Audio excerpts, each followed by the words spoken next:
Welcome back guys to my channel. It's Demar here from the Andersons, and today I will be talking about the top 5 ways of migrating to Canada.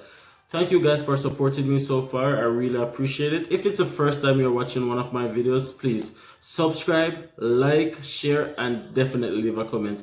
I hope today's video will be informative and definitely help someone.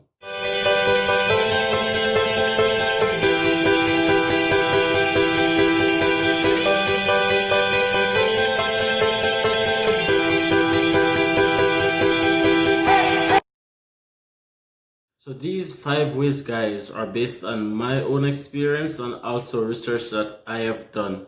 Number 1, studying in Canada.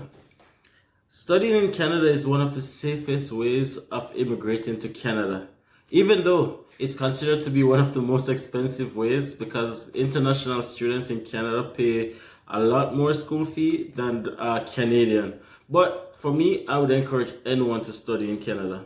There are so many programs in place for international students in Canada, one of which is a postgraduate work permit, which you can apply for as soon as you're done studying. And this enables you to move on to applying for a PR, which ultimately leads to you becoming a Canadian citizen. So you should definitely check that one out. Number 2, work permit. This is one of the safest ways of migrating to Canada as well, because it provides valuable Canadian work experience that can be beneficial when you're applying or if you are planning to apply for express entry. If you are lucky enough to get a Canadian employer to employ you, then this process will become the cheapest way of migrating to Canada, especially if the employer apply for what is known as a LMIA. And this work experience often leads to becoming a citizen of Canada. Number 3, get married. So I know it sounds funny, right? But if you can get a Canadian man or a Canadian woman to marry you, this is one of the quickest, fastest, and most convenient way of migrating to Canada, because this is known as spousal sponsorship.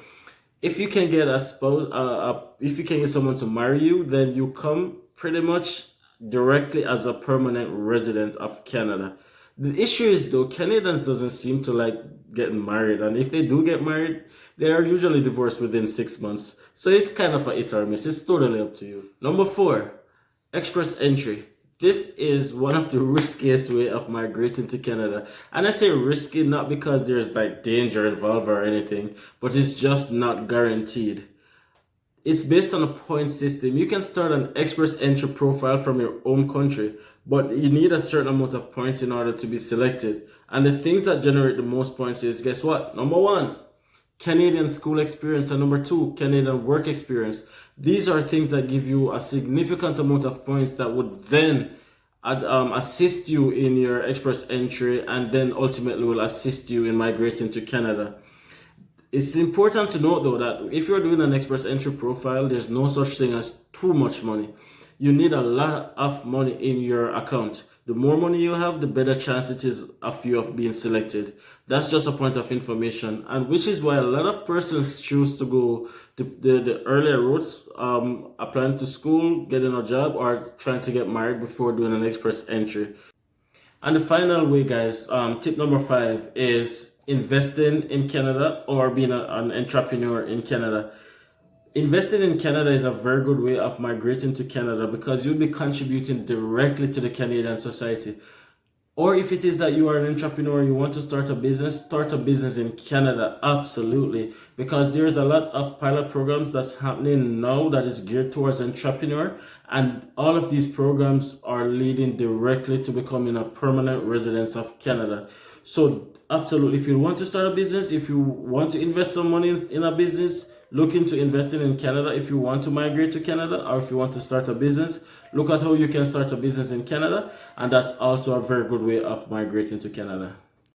I hope I was able to answer some questions in this video. I did a previous video on my channel and I've been getting a lot of questions on my Facebook and Instagram page. Unfortunately, I'm not able to answer all questions at once because, as I said, I'm not an immigration lawyer or anything. I'm just using my own experience, and for what I don't know, I have to do a lot of research. So yeah, so I hope I was able to answer to some questions, and if not, I'll try and answer it in my future videos. So thank you guys for watching, and I really appreciate it.